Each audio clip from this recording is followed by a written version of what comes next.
Wits School of Governance as Professor Alex van den Heever joins us now for more on this story. Very good afternoon to you, Prof. Thank you very much for your time. The minister there in that first clip we played summed up or gave us the background to the inquiry, which of course was launched back in 2013 with the Competition Commission having observed that the prices in the healthcare sector were at levels which only a minority of South Africans could afford, and healthcare expenditure prices were rising above inflation. Hence, the need to then move in the direction in which they have now moved.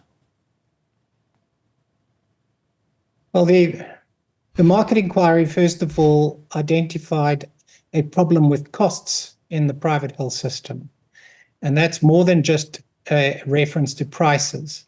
And it argued that there was an absence of stewardship in managing the systemic weaknesses within how the private sector competes to basically change the way it operates. So that is far more than an intervention purely to cap prices, because capping prices doesn't help on its own, because demand-related the demand can just push out in the healthcare setting, even if you've kept prices at inflation-related increases into the future. So that, therefore, the Health Market Inquiry recommended a comprehensive set of interrelated measures that it said government needed to put in place. And I'm afraid what has been put before us at this stage is wholly inadequate and rather unusual. It doesn't systematically address what the market inquiry noted. And it's important to note that government has been sleeping for 20 years on this. And the market inquiry took 5 years. It completed in 2019, and now there's talk about things being urgent. It's now 2025. So this is not a very comprehensive response to the report.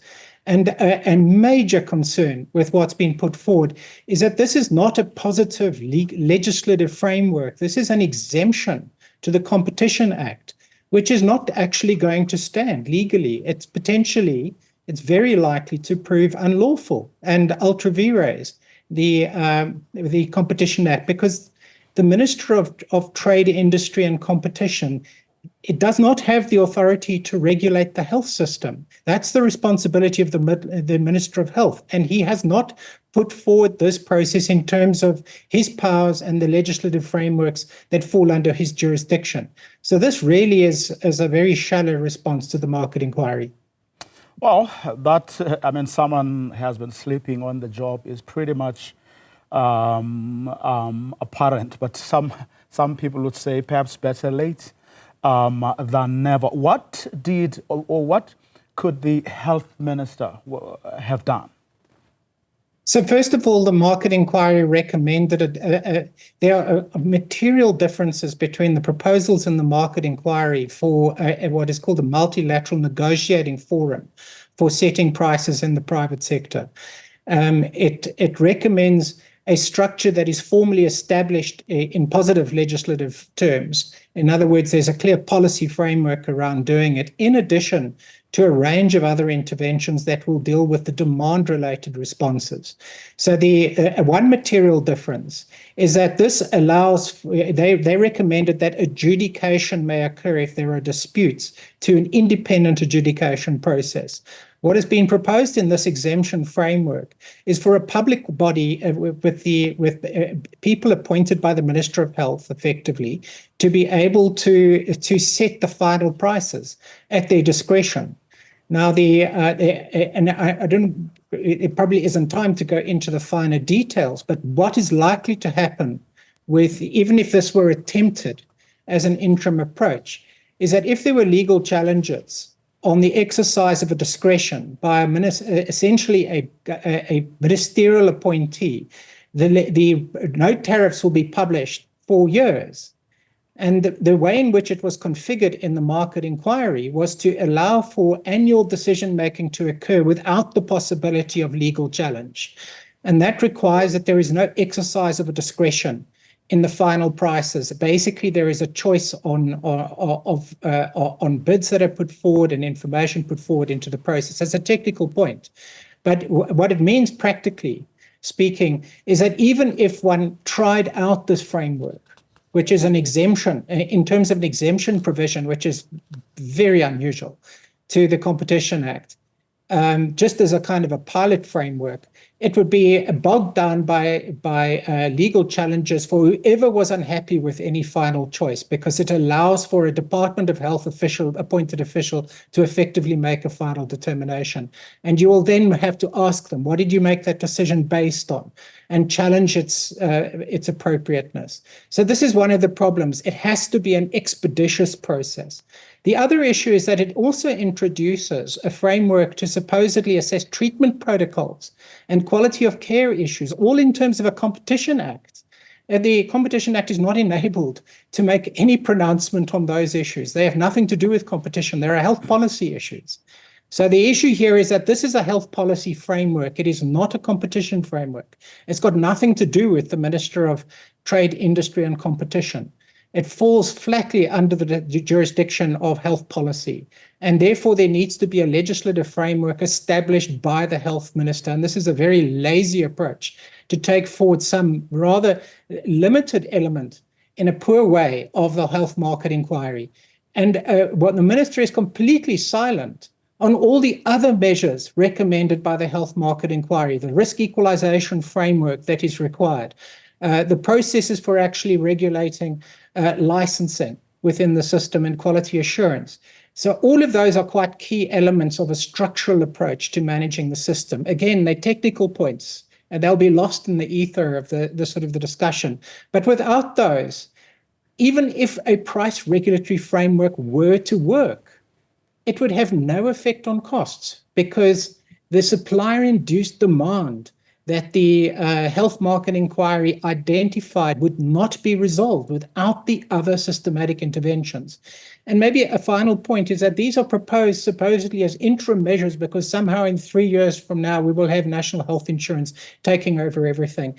That's just not going to happen. So again, there's a flawed mindset behind this approach. That's why it's so shallow and interim. And in terms of an exemption framework in another unrelated piece of legislation, is because the Minister of Health is basically refusing to put in place a permanent framework which is necessary to manage the private health system. And that's because they're working on the assumption that national health insurance will somehow buy everything 3 years from now. It won't.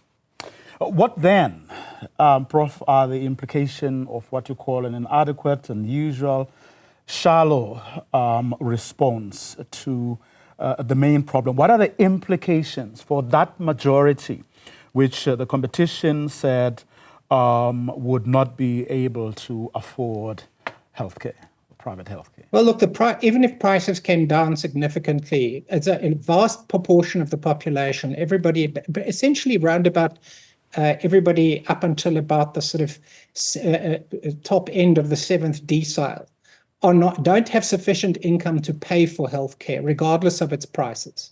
So the issue is that this is principally an environment for people who are income earners and relatively high income earners. So even if you move down slightly below the tax threshold, the problem is that, in fact, even the people in the higher income brackets are going to struggle if we continue to have cost increases at the current levels, and they need to be curtailed. And it's a systematic issue. What's going to happen is that most of the population is always going to be catered for through a free public, tax-funded public service. It's not going to be accommodated through a medical scheme system. You need both systems together to ensure universal coverage across both income earners and non-income earners. That is the only possible framework for the South African context. And basically, you cannot have this system poorly governed and the public system poorly governed at the same time and expect to continue with a sustainable version of universal coverage. The problem is that we've had NHI proposals which have made no difference and made no impact on the public sector governance reforms or the private sector governance reforms, because there's an assumption that a completely different third system is going to emerge that is going to actually take over both systems. That's just not plausible. It's not going to happen. So this is the problem, is that government basically has to do its job. It's got to do its job properly. And the Health Market Inquiry report must be read in its detail. And I'm afraid that the Minister of Trade, Industry and Competition gave a very superficial, glib response to that report, which is far more substantive and than a mere reference to prices within the system. It's a complex report dealing with systemic issues that can only be resolved by a competent government setting up competent structures to address them. And we've just seen no response to that since the report was finalized in 2019. The health minister says the root cause of the issues that are facing the sector today lie in the fact that the private medical sector was never structurally planned in the first place. All health systems emerge, and all contributory systems around the world have emerged pretty like as the South African private health system. I'm afraid one has to be very clear. The minister's talking nonsense on that issue. The moment we had medical schemes emerging in the South African context, legislative frameworks were established around them as issues occurred. A big problem with the regulation of the medical scheme system occurred in 1st of January 1994, where the National Party government deregulated the medical scheme system in anticipation of the change of government.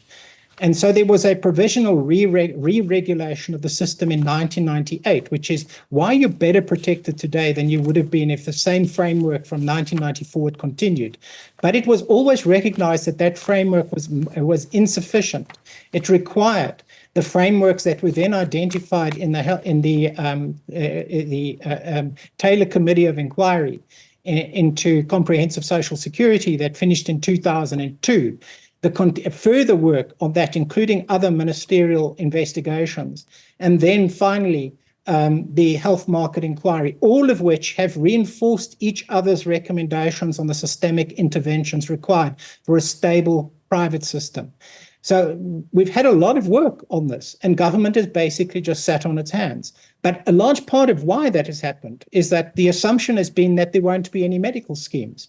Now, that reality is beginning to hit that there will be medical schemes indefinitely into the future. So medical schemes and our framework, which is regulated along the lines of, for instance, the Netherlands health system, the German health system, all of which are entire health systems based on an emergent environment of health insurance, which were then subject to progressive periods of systemic regulation, which has ensured that those systems are stable and sustainable. Unlike the United States, which has had a chaotic intervention and basically a fractured framework for regulating private insurance because of the massive lobbies against any proper regulation in that country.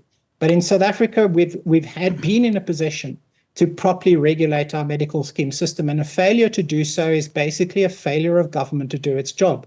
And anybody who ends up dropping out of coverage in a medical scheme system that could have offered comprehensive protection will be the fault of government and government alone.